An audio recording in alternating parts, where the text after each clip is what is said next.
Tengan todos muy buen día y sean bienvenidos a nuestra habitual capacitación sobre protección radiológica.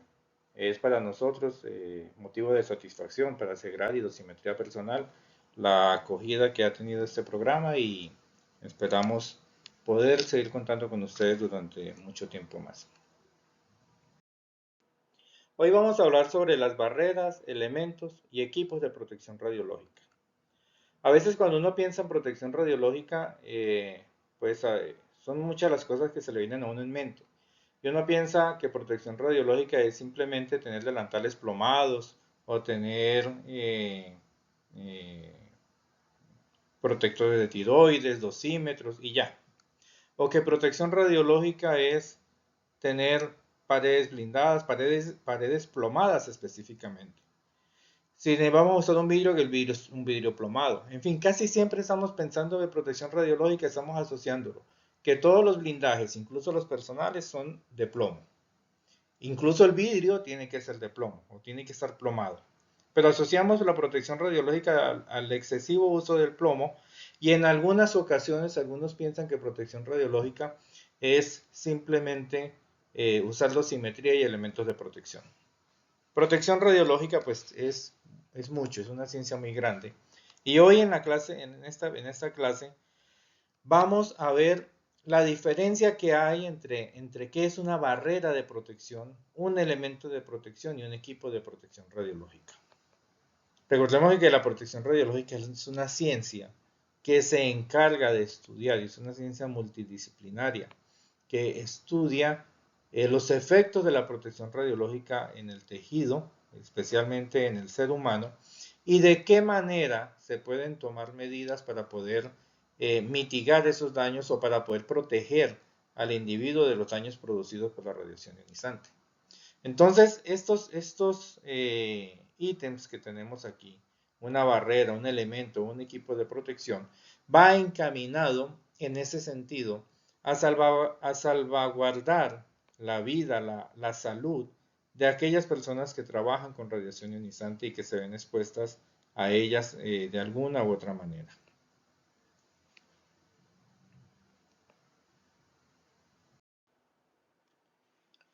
Recordemos que cuando hablamos de radiación, hay varios tipos de radiación.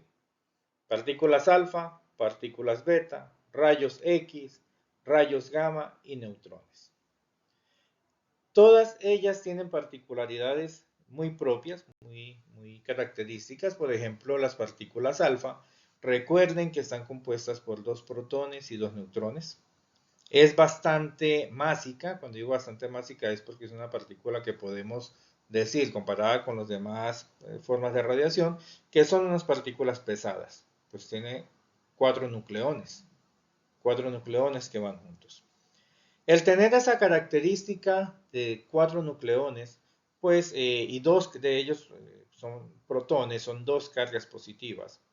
Al ser una partícula tan másica, pues también hace que sea de un tamaño considerable dentro de la escala atómica.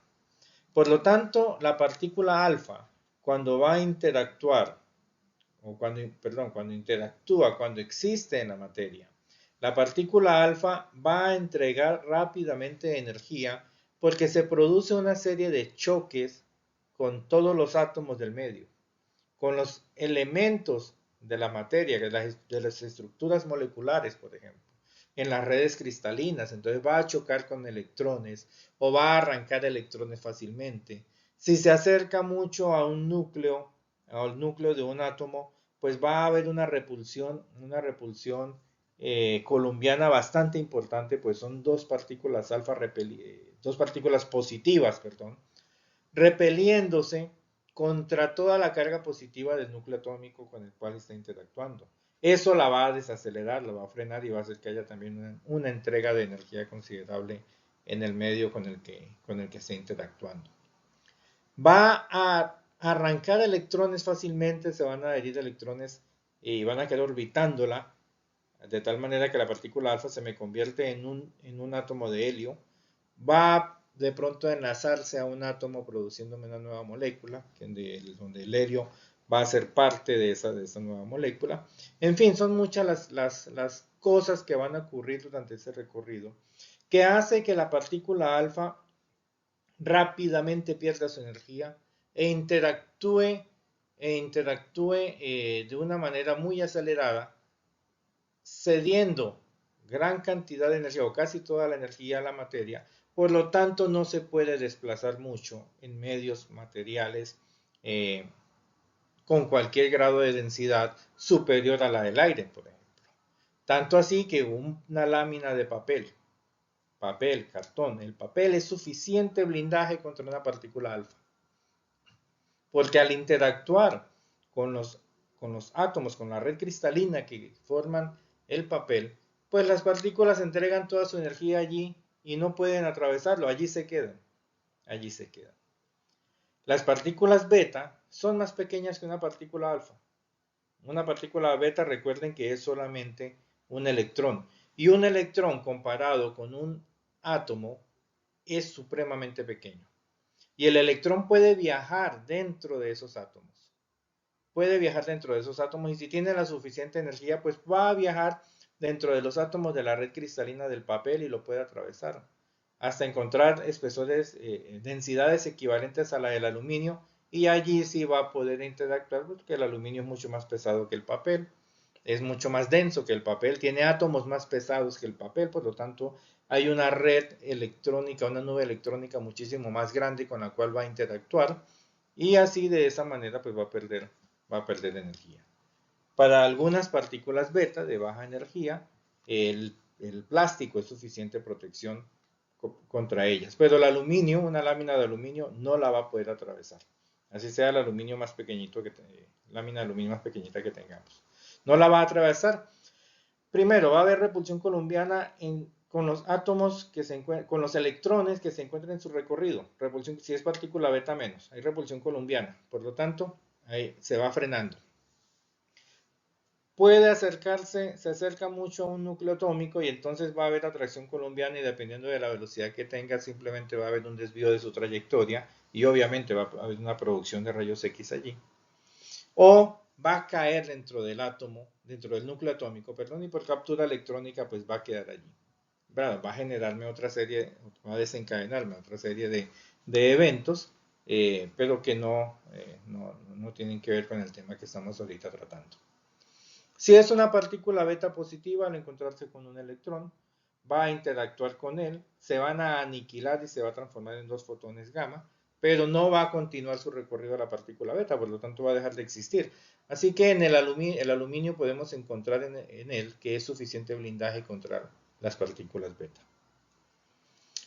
Con los rayos X y los rayos gamma es diferente. No tienen materia, no tienen carga.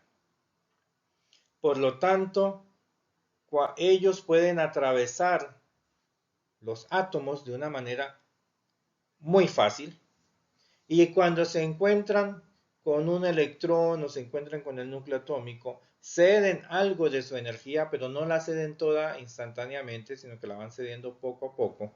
Por lo tanto, los rayos X y los rayos gamma pueden atravesar espesores importantes de material. Incluso pueden atravesar el plomo, pueden atravesar concreto. Bueno, si el concreto es suficiente espesor, allí la puede detener. Si el plomo es suficiente espesor, pues va a detener tanto los rayos X como los rayos gamma. En los textos casi siempre encontramos que los rayos X son atenuados por plomo y los rayos gamma por grandes espesores de concreto, de hormigón. Pero en realidad son equivalentes. Si yo tengo rayos gamma de energías bajas, pues una lámina de plomo es suficiente blindaje. Igual si tengo el suficiente espesor de concreto, de hormigón, es blindaje para los rayos gamma. Para los rayos X igual, yo puedo quitar el plomo y dejar como blindaje el hormigón. O dejar como blindaje ladrillos, o puedo dejar arena. Claro que depende de la energía del rayo X, pues qué tanto material necesito yo para atenuarlo.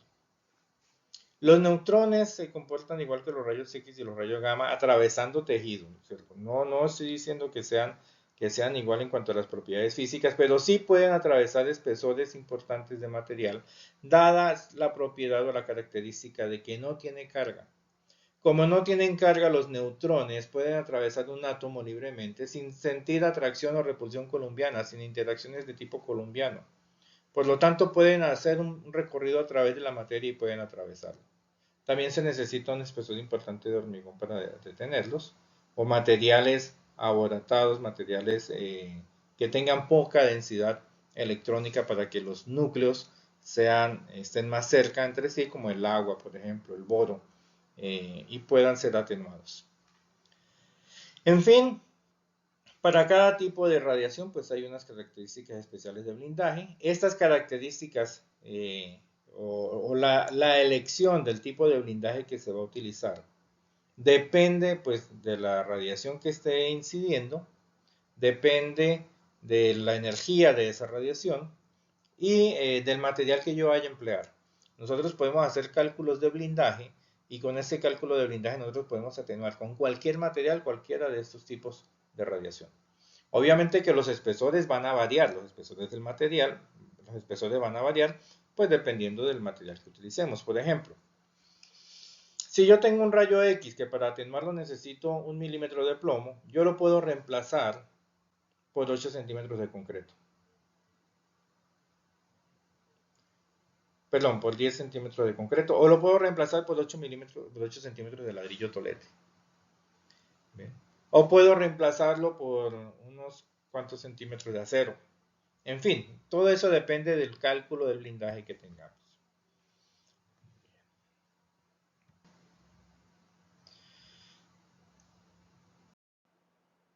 Así que ese blindaje se constituye en una barrera.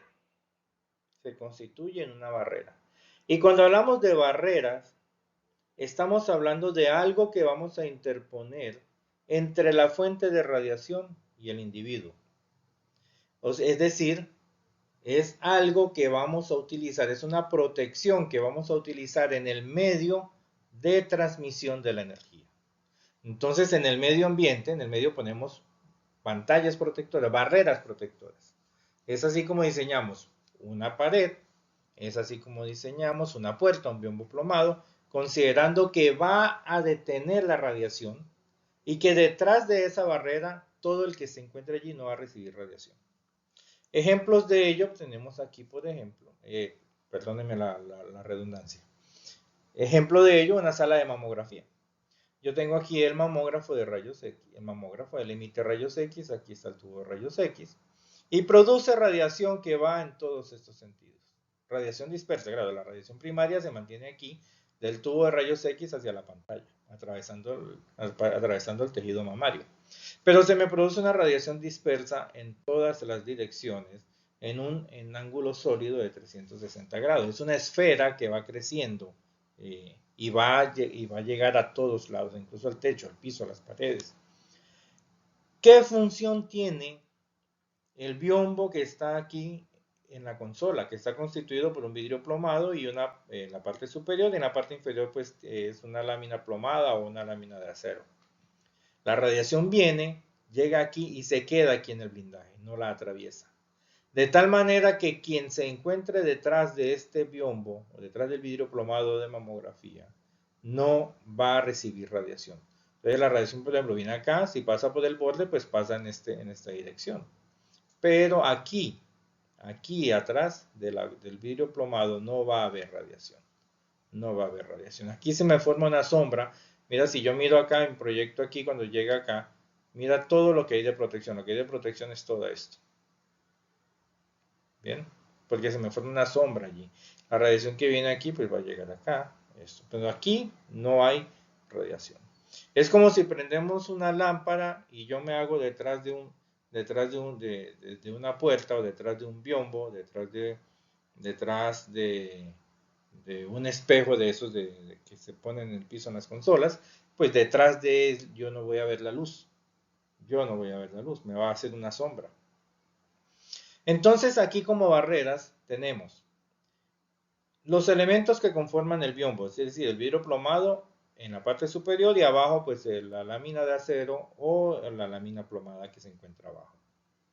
Tenemos las paredes pueden ser en concreto nada más, pueden ser en ladrillo nada más, pueden ser combinación ladrillo, concreto y plomo.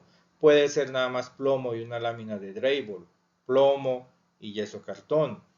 Puede ser simplemente acero. Eso lo determinamos en el cálculo de blindaje. Dependiendo de lo que el fabricante, el dueño de la instalación diga, uno diseña qué tanto espesor, calcula qué tanto material necesita del blindaje disponible para hacerlo. Las puertas también tienen que ser blindadas de tal manera que la radiación cuando se produce no sale de este rectángulo que tengo acá. O bueno, de esta área, porque aquí podríamos no blindar esto, sino en vez de blindar esto, blindar acá para proteger de la radiación la manejadora de aire que está acá, ¿cierto? Entonces, todo esto que voy a señalar es blindaje. Es la barrera. El piso, si hay abajo algo más, si la instalación está en un segundo o tercer piso, el piso que está debajo también debe garantizar, o sea, debe constituirse como una barrera que me proteja de la radiación entre piso y piso. Igual el techo, en caso de que en la parte superior haya otras oficinas o haya otras instalaciones. En este diseño de acá, este es el diseño típico de una sala de rayos X. Bueno, no típico, es un diseño de una sala de rayos X cualquiera. Pues aquí también tenemos que esto que voy aquí a señalar, estas paredes, son la barrera que se debe plomar. Esto, que se debe plomar, no, la barrera que debe garantizar que no salga radiación. Además tenemos la barrera que protege al operario en la cabina de control. Aquí está la cabina de control y esta barrera me va a proteger al operario. Aquí hay un vidrio plomado que también es una barrera. De tal manera que se produce la radiación y la radiación cuando llegue aquí no va a atravesar la barrera y me va a proteger aquí adentro. Dense cuenta en este diseño, aquí no hay una puerta. Esto es abierto y no la necesita. Este diseño es suficiente para que la radiación simplemente pase por acá. Que si tengo el tubo, si el tubo lo desplazo hacia acá, pues me va a producir radiación en esta dirección, ¿cierto? Aquí en esta dirección, pero aquí adentro no va a haber radiación. Esto me produce una sombra suficiente aquí adentro que me protege al operario o quien esté dentro de la radiación. La puerta tiene que ser plomada y, bueno, plomada o construida en acero, pero bueno, lo más fácil es usar plomo porque es muy maleable y se puede colocar incluso en puertas de madera. Entonces, estas son las barreras.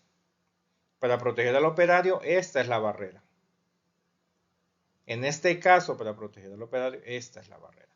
Entonces, como ven, las barreras son protecciones que hay en el medio ambiente, ¿cierto? Aquí coloco la protección acá, aquí, en todo el aire que está dentro de la sala, va a haber radiación, menos aquí atrás. Aquí también en toda la sala va a haber radiación, menos aquí en la cabina de control. Entonces recordemos, y hay barreras físicas.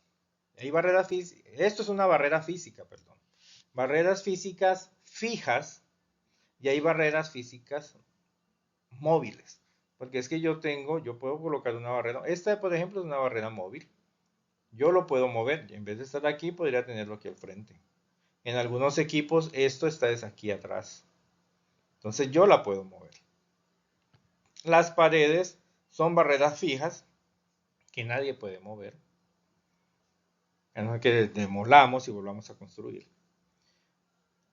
Una puerta es una barrera, se considera barrera fija, porque ella se puede mover, pero solamente en un sentido. O sea, si es de correr, yo la corro hacia acá y luego acá. Si es de abrir, pues abre en cualquiera de las direcciones, pero no va más allá de esa pequeña zona de libertad de movimiento en el que se encuentra. Está anclada a la pared, ya sea por rieles si es corrediza o por bisagras si es de abrir y cerrar.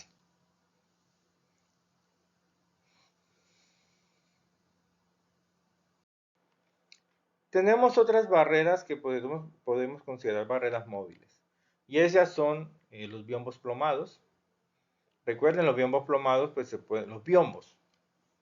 Es que también tengo en mi mente pegado el que todo tiene que ser plomado. Está dentro del argot.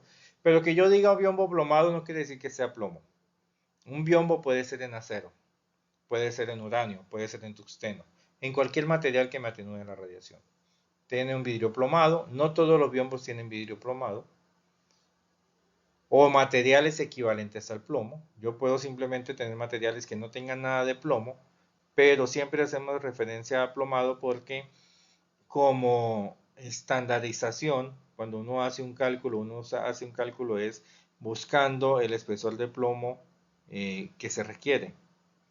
Y luego si uno va a usar otro material, pues uno lo que hace es mirar en tablas o hacer las conversiones a cuánto equivale ese plomo en espesores de otro material. Entonces uno habla de equivalentes en plomo. Entonces si ustedes es, por ejemplo, un delantal plomado, dice, ese es un delantal de 0.25 milímetros equivalente en plomo, de 0.05 milímetros de equivalente en plomo, equivalente en plomo. Bien, o sea que equivale a que si tuviera 0.05 milímetros de plomo o 0.25 milímetros de plomo. Bien. Tenemos cortinas plomadas. Estas cortinas plomadas las encontramos en las salas, en las camillas de hemodinamia, por ejemplo, para cuando el tubo de rayos X está aquí abajo, evitar que la radiación abajo se disperse hacia los operarios, disminuye mucho la radiación. También esas cortinas plomadas están en los pallets de los aeropuertos, por donde uno mete las maletas para que la vean por rayos X. Los rayos X quedan contenidas adentro de la cortina, dentro del equipo y la cortina.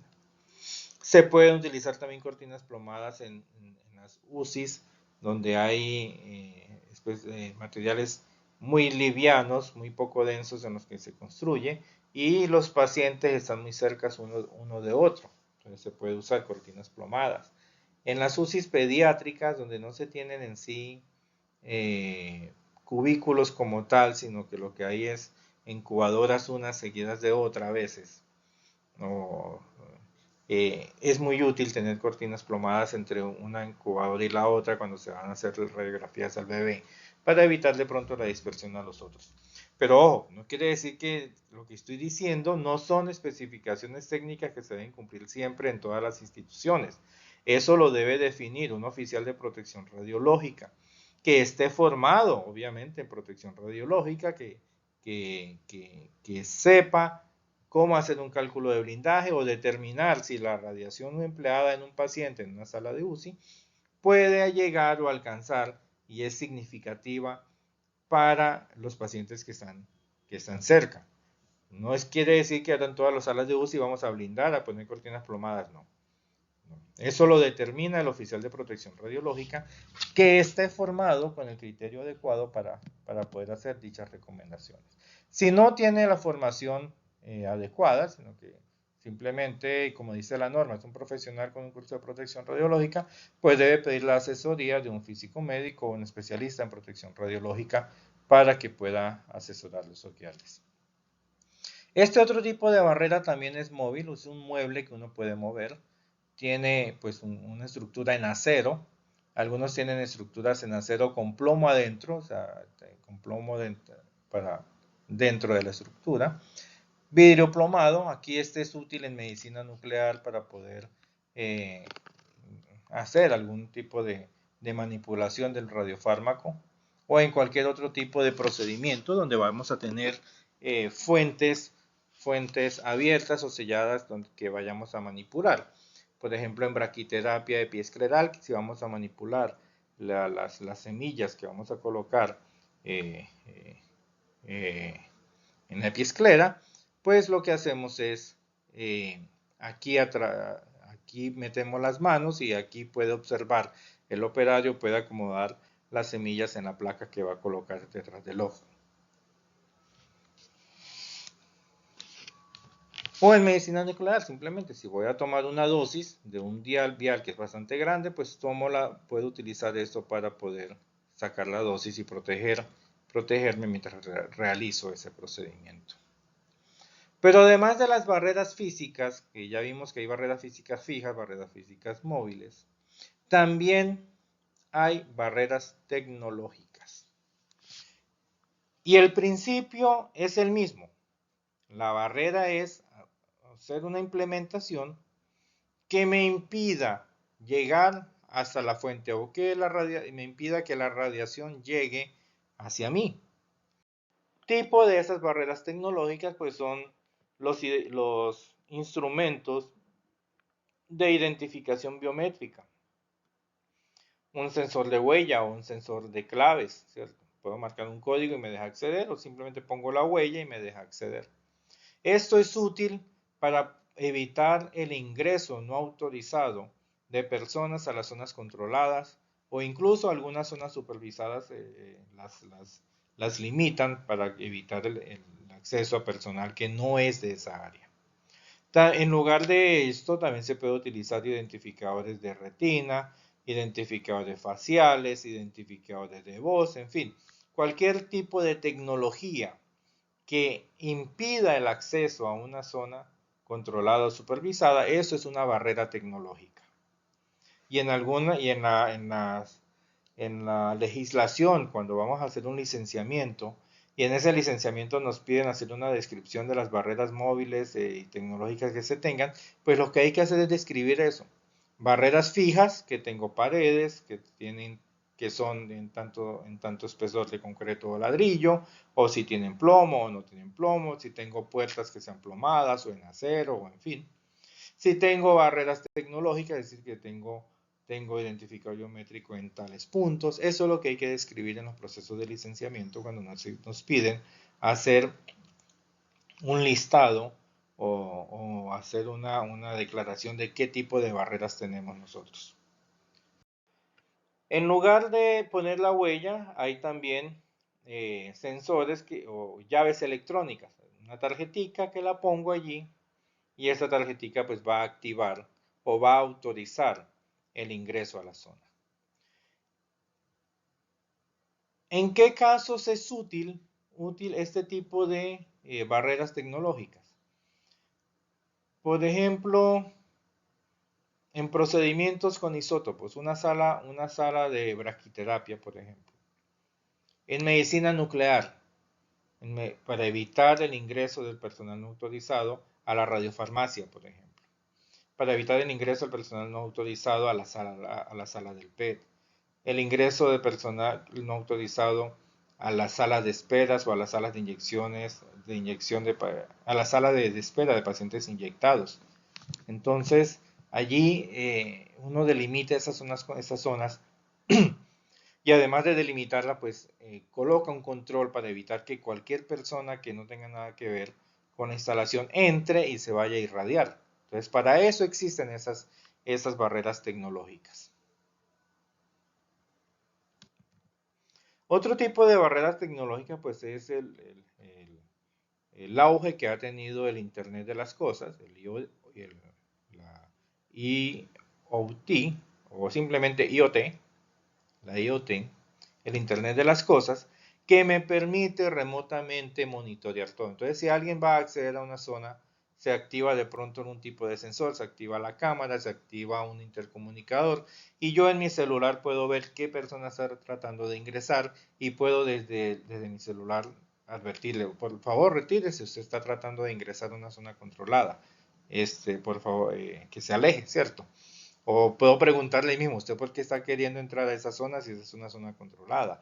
Entonces sí es muy útil en hospitales el Internet de las Cosas cuando uno quiere tener un control más, más riguroso en el acceso a las zonas controladas y es una herramienta de barrera tecnológica muy importante. Incluso se puede combinar que cuando haya un acceso incluso de personal autorizado, aunque utilizando la IoT, el Internet de las Cosas, cuando ingrese alguien, se utiliza el identificador o si hace identificación biométrica, me puede enviar un mensaje a mi celular. Acaba de ingresar Pepito Pérez a la sala de braquiterapia de alta tasa de dosis. Acaba de ingresar Pepito Pérez al cuarto de almacenamiento de los equipos de gamografía industrial, por ejemplo, en una empresa que se encarga de hacer control de calidad con procedimientos no invasivos, ¿cierto? Entonces, empresas especializadas que hacen este tipo de cosas. O puede activarse una cámara y enviarme una foto. Ingresó fulanito de tal a la sala. Bien.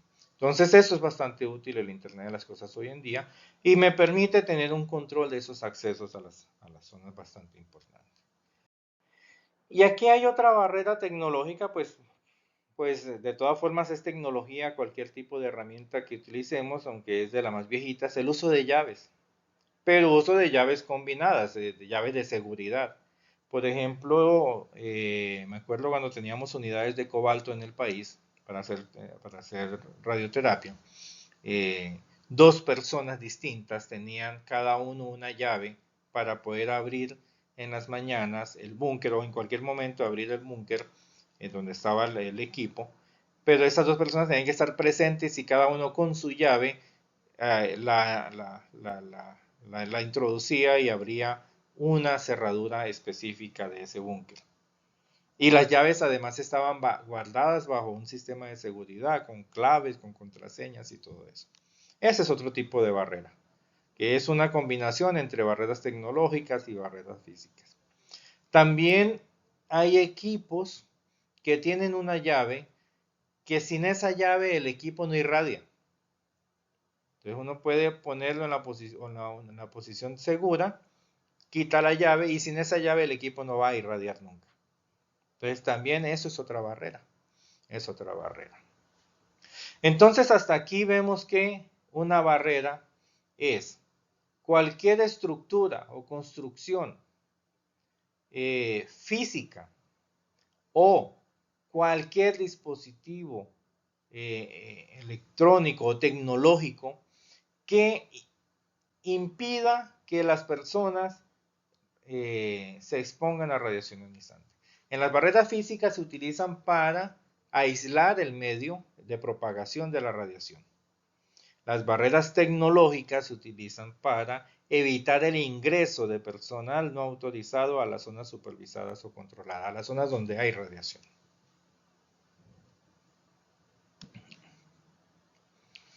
También tenemos elementos de protección. Los elementos de protección también son una barrera, pero es una barrera que ya no va a funcionar en el medio, sino es una barrera que se va a poner en el trabajador. Entonces, una barrera es una intervención en el medio ambiente. Un elemento de protección es una barrera o es una protección, es una intervención que se hace en el individuo. Es decir, cuando yo no tengo cómo atenuar la radiación y no tengo cómo evitar que la radiación se propague en la zona donde está trabajando el individuo, pues al individuo, a la persona, yo le proveo de elementos que lo van a proteger. Por ejemplo, en una sala de cirugía ortopédica, en una sala de hemodinamia, en radiología intervencionista, donde los trabajadores están dentro de la zona mientras están irradiando, están dentro de la sala de procedimiento, al mismo tiempo que están irradiando, pues al trabajador le pongo delantales plomados, gafas plomadas, guantes plomados, protectores de tiroides, en fin, lo doto de elementos que van a atenuar la radiación y que va a proteger los órganos más importantes de la radiación. Las manos, las extremidades y pies, pues no hay mucha importancia porque si recordamos los límites ocupacionales de dosis, pues dicen que las extremidades y piel pueden recibir hasta 500 milisieverts de dosis equivalente durante un año. Y eso es una dosis muy, muy elevada, bastante elevada, casi imposible de alcanzar en esos procedimientos. ¿De qué elemento voy a dotar yo a un profesional? No quiere decir que yo lo dote de todos. Depende de las características de radiación que tenga dentro de la sala, de la ubicación de ese profesional dentro de la sala. Entonces, no a todos, por ejemplo, les voy a dar gafas plomadas, pero hay algunos profesionales que sí o sí tengo que dárselas, porque están constantemente allí.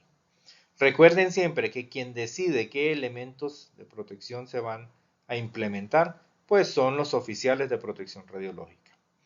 Entonces, como elementos de protección radiológica tenemos delantales plomados, chalecos plomados, faldas plomadas, cuellos plomados, hay protectores para la cabeza plomados, hay protectores mamarios plomados, gafas plomadas, guantes plomados, manoplas plomadas, en fin. Entonces, ¿qué elemento se va a utilizar?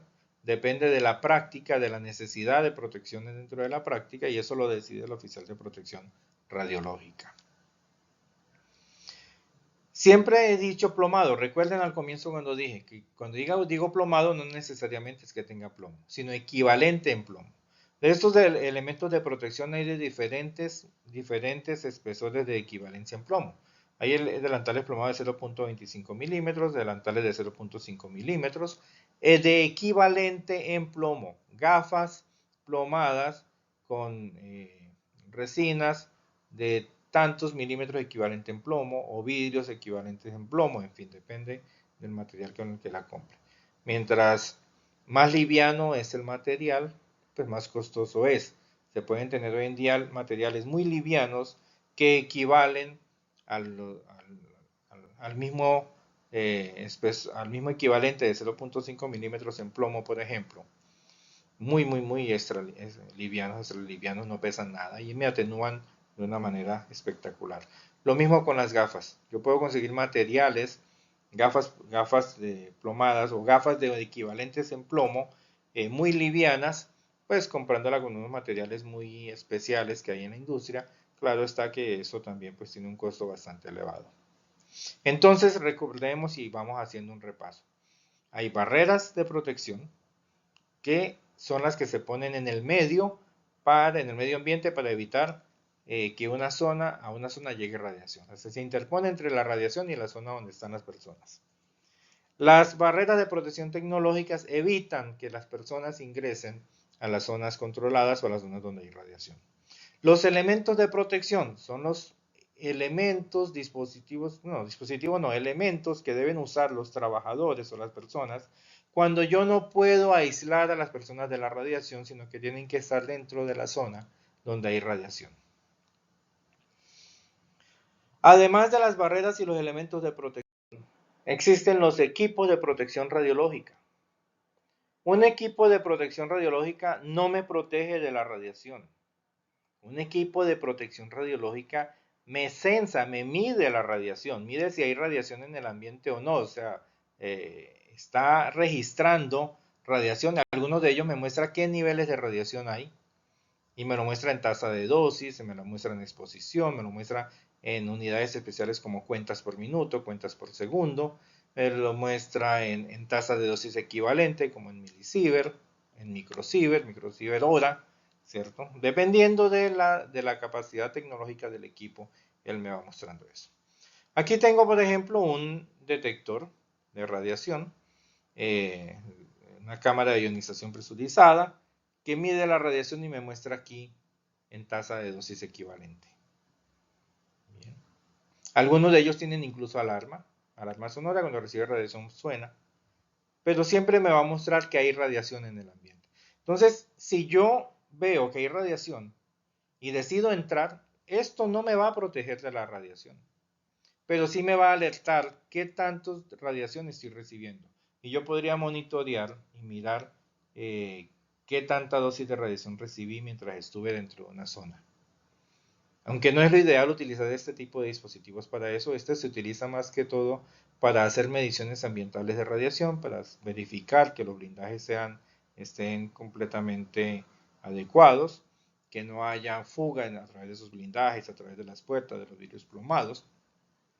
O en caso de sospechar que hay radiación, pues para verificar que voy a entrar a una zona que está segura, donde no hay ningún tipo de radiación.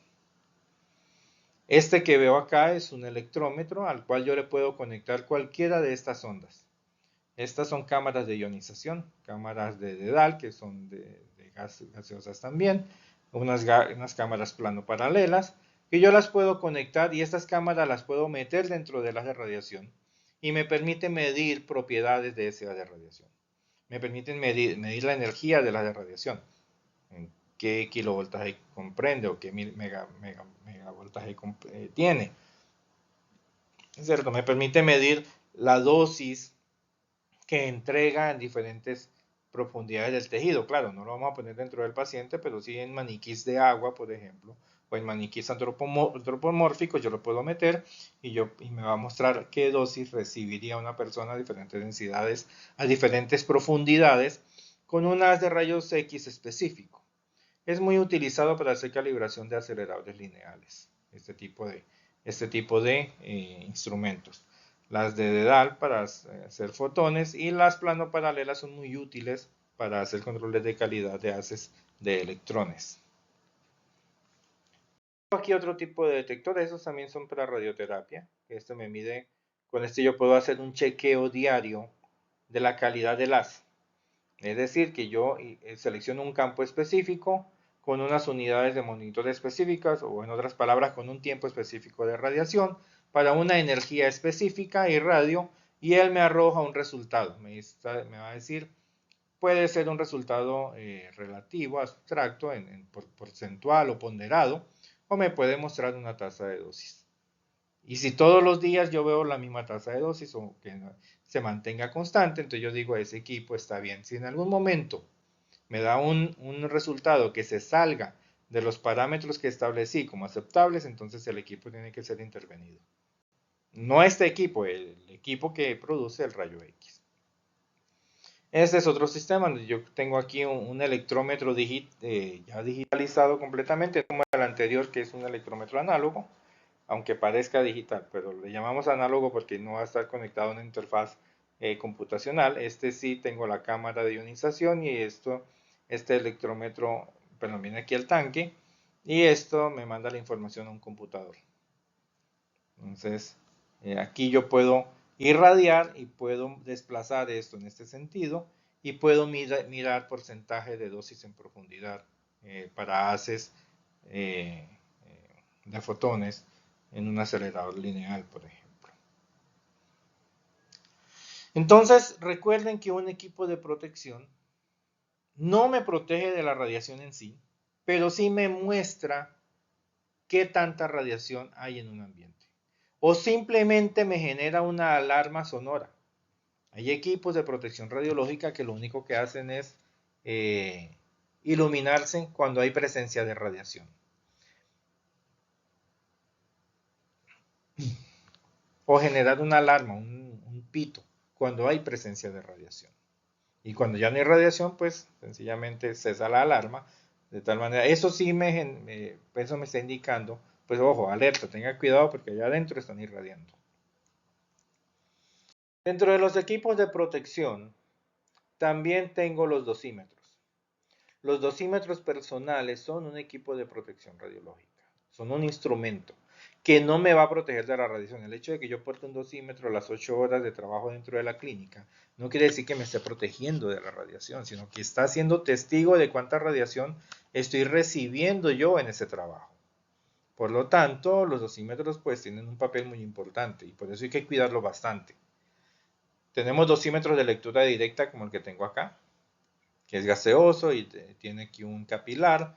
Entonces, cuando uno trabaja dentro de una zona donde hay radiación, pues este capilar se va moviendo dependiendo de la ionización producida en el gas que está aquí adentro. Aquí hay una lente donde yo observo y veo el capilar donde se ubicó, entonces registramos qué dosis recibió en ese momento, en ese trabajo. Estos son dosímetros TLD, bueno, aquí ya están como diría yo desnudos, ¿cierto? Estos siempre vienen dentro de una cubierta y uno se lo cuelga en la camisa. Viene dentro de una cubierta plástica o dentro de una cubierta en pasta, en fin, vienen diferentes portadosímetros y eso uno se los pone en la camisa, en el cuello, donde la empresa que le provee la dosimetría le indique. Entonces hay TLD, hay OSL, hay de película, en fin, pero este que estamos viendo acá es TLD.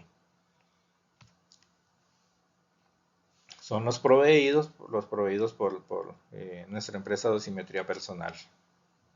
Bueno, tenemos dosímetros digitales de lectura directa también.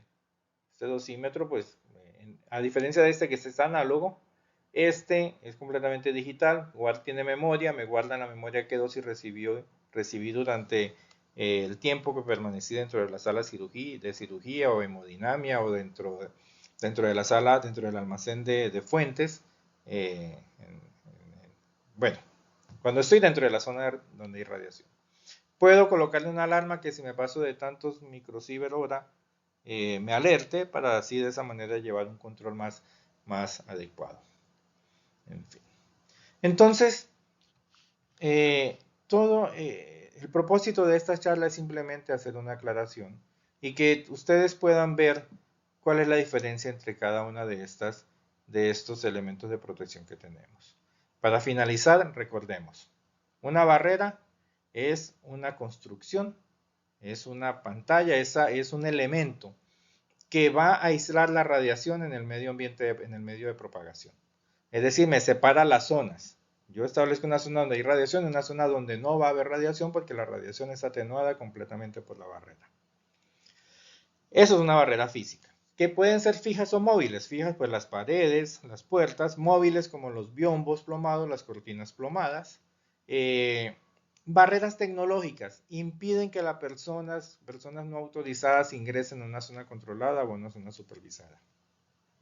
Tenemos elementos de protección.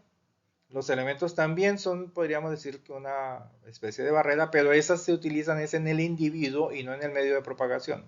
En el individuo, cuando yo no puedo aislar la radiación del lugar donde están los trabajadores, donde están las personas, sino que necesariamente las personas tienen que estar dentro de la zona donde hay radiación, por ejemplo, en cirugía ortopédica o en hemodinamia, entonces es necesario dotar al trabajador de elementos de protección que eviten que la radiación llegue a su cuerpo. Y tenemos equipos de protección radiológica, que aunque se llamen equipos de protección radiológica, no nos protegen de la radiación, pero sí nos indican cuándo hay radiación en un ambiente. Y dependiendo de las capacidades tecnológicas del equipo, me muestran qué tanta radiación hay allí, qué parámetro de radiación hay dependiendo de cómo esté diseñado el equipo. Me muestra exposición, dosis o tasas de exposición, tasas de dosis, unidades especiales como cuentas por minuto, los hay. También tenemos dosímetros, que no es un equipo que me va a proteger, pero sí me va a decir cuánta radiación recibí yo en el periodo que estuve trabajando dentro de la zona donde hay radiación. Bien, esto es todo por el día de hoy. Debemos invitarlos a que estén pendientes para nuestra próxima emisión, el próximo mes, nuestra próxima charla, y les deseamos que pasen un feliz día.